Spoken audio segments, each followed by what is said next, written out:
Mabilis namang naaresto ng Quezon City Police District ang isang police officer na sangkot sa insidente ng hit and run sa Pasig City.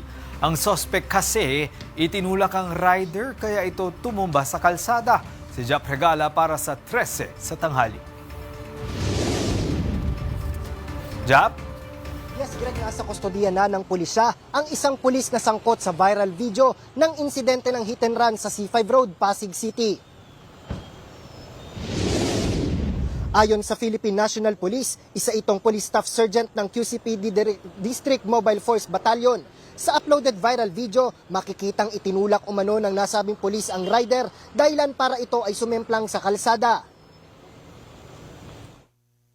Batay sa paunang investigasyon, ang 28 anyos na biktima ay nagmamaneho ng isang Honda Click motorcycle sa C5 Road pagdating sa lugar ng malapit sa isang Petron gasoline station sa Barangay Ugong, Pasig City. Tinulak umano ng suspect ang rear box ng motorcycle ng biktima nang naging dahilan upang mahulog at ito'y masugatan.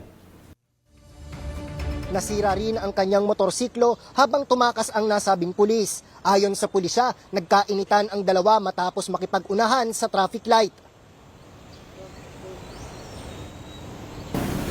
Kasi po, traffic ang kalsada, isa lang yung daanan ng motorcycle. Then, nag-uunahan po sila.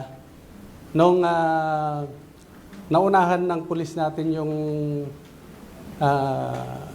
victim, victim, binusinahan, then doon na po sila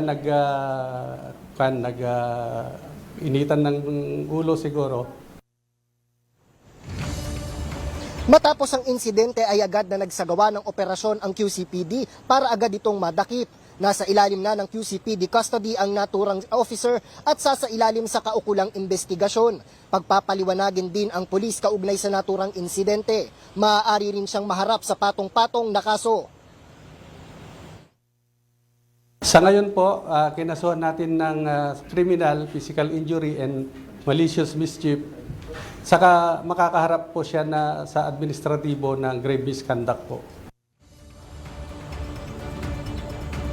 Narelieve na rin sa pwesto ang naturang pulis. Ipinatatawag na rin ng Land Transportation Office ang naturang pulis para pagpaliwanagin habang suspendido rin ang 70 araw ang lisensya nito. Naka-alarm status na rin ang motorsiklong sangkot sa insidente. Samantala, Greg, nagpaalala naman ng pambansang pulisya na hindi nito kukonsintihin ang ganitong mga insidente. Mula rito sa Camp Crame, balik muna sa iyo, Greg.